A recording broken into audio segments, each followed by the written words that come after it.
Umoja wa Ulaya umewawekea vikwazo majaji watano wa Iran. Umoja huo wa Ulaya EU umesema umeweka vikwazo kwa majaji watano wa Iran kwa madai ya kukiuka haki za binadamu pamoja na kiongozi mmoja wa kundi la udukuzi wa mitandao.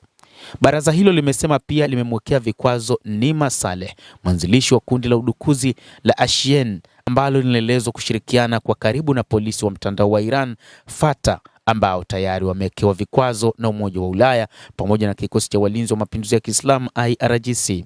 Hata hivyo, taarifa ya baraza hilo haikutaja majina ya majaji hao waliowekewa vikwazo. Na katika chapisho kwenye mtandao wa X, mkuu wa sera za kigeni wa umoja huo Kaja Kallas amesema wakati Tehran inaendeleza msako wa ndani ya nchi, Umoja wa Ulaya utaendelea kuwawajibisha wale wote wanaohusika. Kufikia sasa, Umoja wa Ulaya umewawekea vikwazo watu binafsi 269 na taasisi 53 zinazohusishwa na serikali ya Iran kutokana na masuala ya haki za kibinadamu. Hata hivyo, wa Iran wamesema kwamba moja kati ya jambo ambalo watu wa Ulaya wanakosea ni kutazama upande mmoja katika namna ambavyo wao wanaendelea na mashambulizi. Kupitia waziri wa mambo ya kigeni wa Iran Abbas Araghchi aliwaambia EU kwamba ikiwa wanataka kutenda haki na wanatafuta haki, wanapaswa kuangalia ni nini hasa chanzo cha vita vinavyoendelea kati yao na Marekani na washughulikie juu ya watoto waliouawa, watoto wa Minabu, badala ya kushughulikia na mambo yasiyokuwa ya msingi. Marekani pamoja na Israel imewaua watu wengi katika nchi ya Iran, lakini hili halionekani.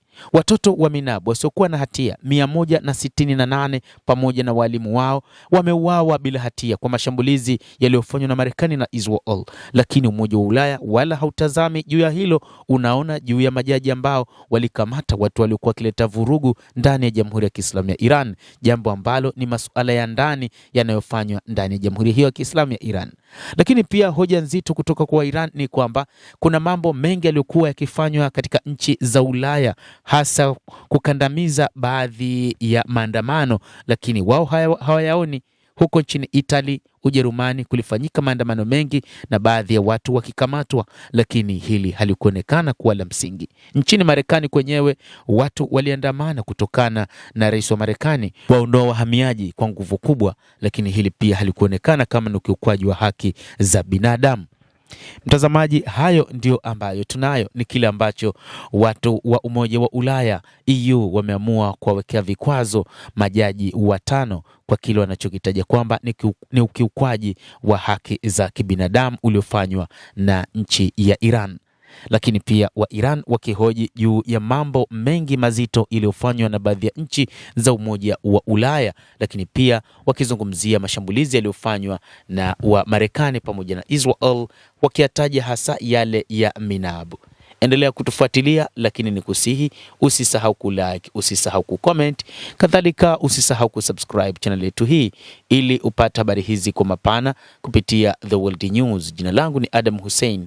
Endelea kuwa nasi wakati wote, endelea kutufuatilia ujue ni nini ambacho kinajiri katika ulimwengu kupitia hapa The World News. Tutaweza kukufahamisha kwa mapana zaidi.